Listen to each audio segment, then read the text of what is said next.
Aujourd'hui, nous sommes le 31 octobre. Tandis que l'automne s'installe et que les arbres perdent leurs feuilles, nous nous réunissons pour célébrer les sorcières, morts-vivants et autres horreurs du monde nocturne dans une fête que nous appelons Halloween. Si pour nous, cette fête évoque aujourd'hui surtout les enfants qui sortent déguisés en monstres pour aller réclamer des bonbons, au Moyen-Âge, cette sombre et froide nuit du 31 octobre était associée à un événement bien plus réel et bien plus terrifiant que nos déguisements, le sabbat des sorcières. Dans le folklore européen et les légendes, c'est durant cette assemblée nocturne que se retrouvaient les sorciers et les sorcières pour se consacrer à leurs rites sataniques, vénérer le diable et forniquer entre eux. Et il est donc normal qu'en de pareilles circonstances, le sabbat ait longtemps été l'objet des spéculations les plus folles et généré une véritable épouvante collective immortalisée dans cette nuit d'Halloween. Loin d'être simplement le fruit de l'imagination débordante de nos ancêtres, je vous invite aujourd'hui à découvrir avec moi cette fête démoniaque et son histoire, qui reflète non seulement nos croyances en la sorcellerie et l'ésotérisme, mais aussi les évolutions politiques et culturelles d'une époque qui n'a pas fini de nous livrer tous ses secrets.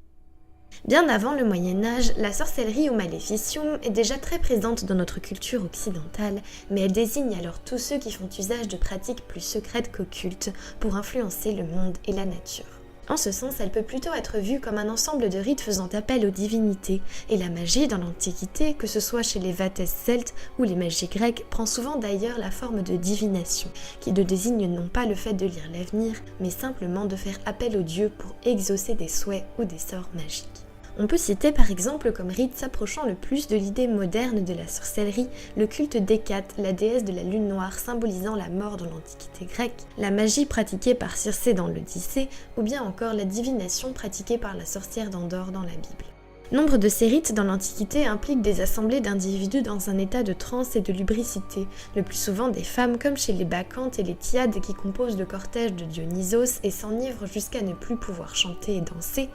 ou encore la fête de Beltaïn chez les Celtes qui fut sans doute l'inspiration majeure de la figure de la sorcière et leurs assemblées telles que nous les connaissons aujourd'hui. Durant l'Antiquité, il n'y a pas de distinction entre magie blanche, bénéfique, et magie noire, dite maléfique, cette distinction n'arrivant d'ailleurs qu'à la fin du Moyen-Âge où les termes de sorcellerie se séparent de magie, où miracle n'a plus le même sens que sortilège, et où les magiciens ne sont plus forcément sorciers.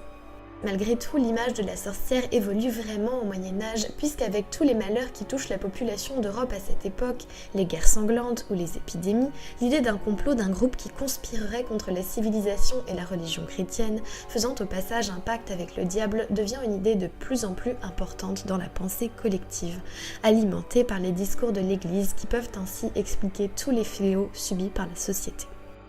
Cette idée d'un complot n'est pas sans rappeler les événements de la Seconde Guerre mondiale où l'on crut voir en la population juive les responsables de tous les malheurs des Européens. Même si les Juifs, ou bien encore les lépreux, voire même les Anglais, comme le montre la célèbre teinture de l'Apocalypse, prennent tour à tour le visage de ces comploteurs infâmes au Moyen-Âge, c'est à partir de la fin des années 1300 que cette méfiance va se transposer à l'égard d'un groupe imaginaire, les sorcières.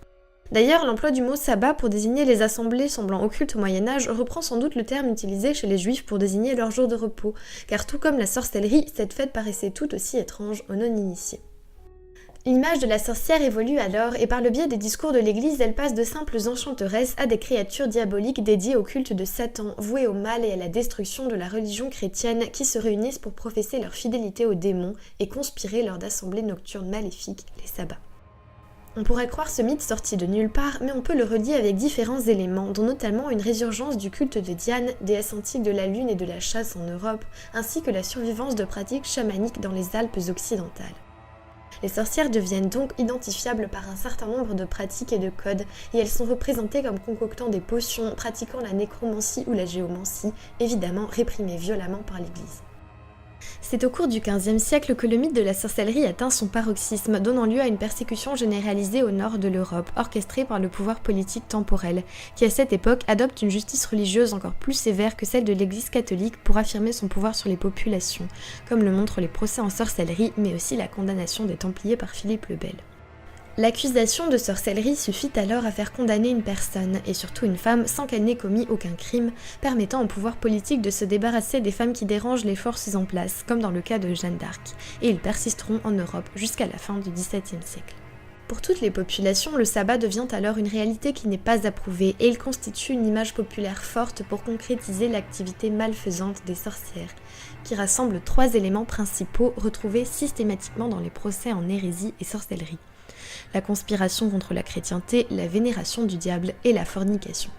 Ce que l'on sait du sabbat nous vient souvent de cette époque, fantasmes et fantaisies rendant souvent difficile de démêler le vrai du faux. Ce qui est certain, c'est que tout d'abord c'est une erreur de considérer cette fête comme une orgie sexuelle où le chaos règne, puisqu'il adopte au contraire une forme très codifiée dans les traditions orales. En Écosse, on raconte par exemple que les sorcières se rassemblaient par groupe de 13, nombre hautement symbolique dans le culte du diable, dans ce que l'on appelle les covens. Dans d'autres régions, on distingue également plusieurs cérémonies, le petit sabbat réunissant les sorcières locales d'une région et le grand sabbat qui rassemble toutes les sorcières des 4 coins du monde pour des occasions particulières, souvent liées aux invocations du diable.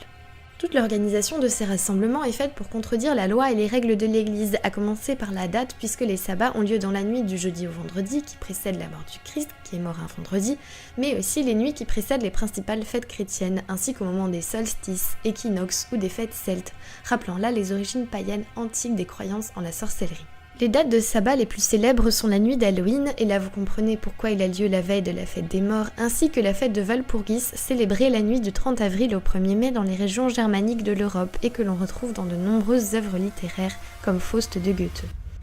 Ces dates font aussi écho aux célébrations païennes comme Beltane, célébrée le 1er mai, ou la fête de Samhain se déroulant le 1er novembre, ces 2 fêtes marquant chez les Celtes le début et la fin de la saison claire, qui était encore célébrée par de nombreux peuples européens à cette époque.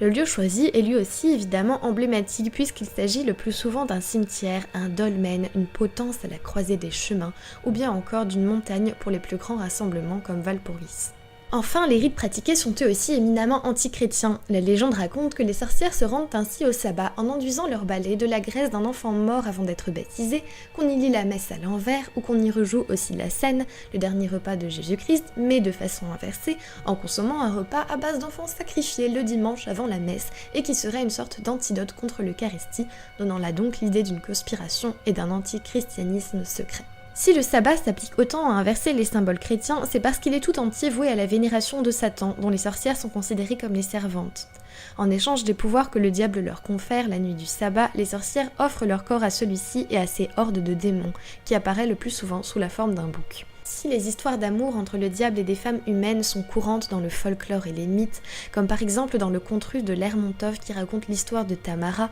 une jeune femme dont le démon tombe amoureux et qui fait mourir son fiancé pour parvenir à l'embrasser en la trompant, sauvée in extremis par un ange, à l'inverse, les sorcières se soumettent volontairement et de plein gré au diable, et sont donc considérées par l'Église comme des âmes perdues. Le culte de Satan, ou plutôt le culte de la bête, évoque lui aussi des rites païens ayant bien existé à cette époque, et surtout celui d'une divinité, le dieu cornu.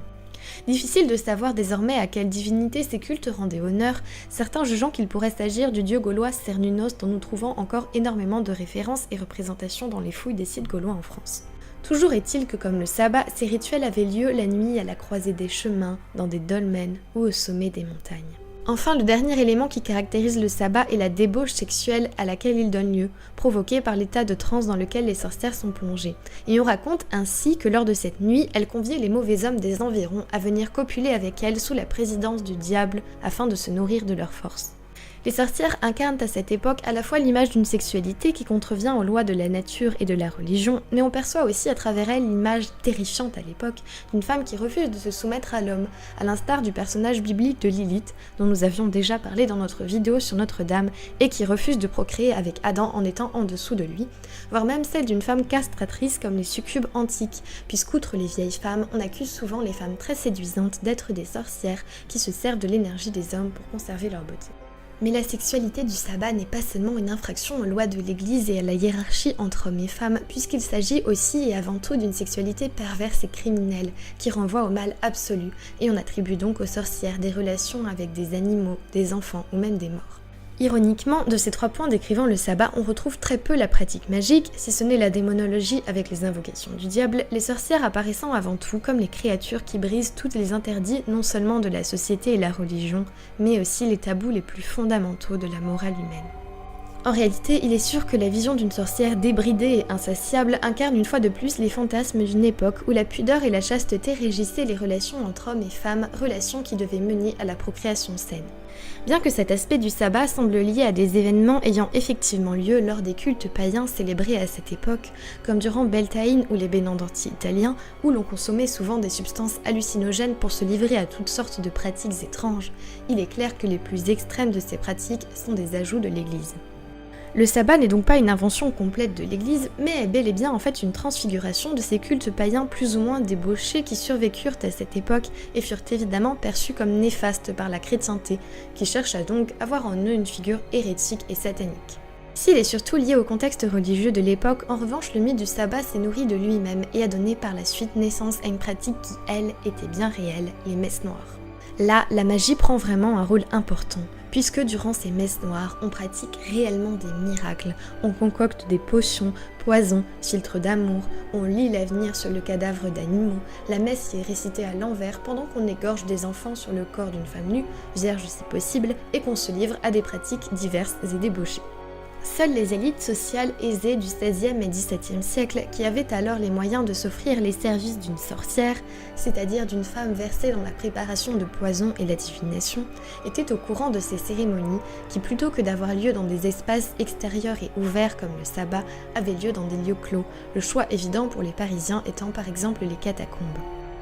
De telles cérémonies furent révélées au grand jour par le célèbre scandale des poisons, auquel fut notamment mêlée la favorite de Louis XIV, Madame de Montespan, et une certaine sorcière du nom de Lavoisin. Et si cette sombre affaire a été éradiquée par la justice, la pratique des messes noires, elle, n'a pas disparu, continuant à se perpétuer en secret parmi les cercles d'initiés, et à inspirer l'imagination des cinéastes et des artistes même au XXe siècle, avec le très célèbre film Rosemary's Baby de Roman Polanski.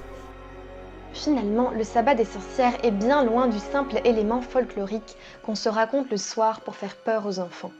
Au contraire, elle apparaît comme une projection fantasmée de toutes les peurs et les démons au sens figuré du terme qui caractérisaient la société à la fin du Moyen-Âge et nous renseigne sur la situation paradoxale de la religion chrétienne à cette époque où elle n'avait jamais autant imprégné le pouvoir politique mais se trouvait de plus en plus remise en cause par un retour aux croyances et aux préceptes antiques. En ce sens, le sabbat incarne la hantise d'une contre-culture secrète qui se développerait à une époque où tous les aspects de la société sont censés obéir aux dogmes. Et elle incarne aussi pour l'Église la manifestation concrète de l'opposition manichéenne entre le bien et le mal qui chercherait à détruire l'harmonie sociale.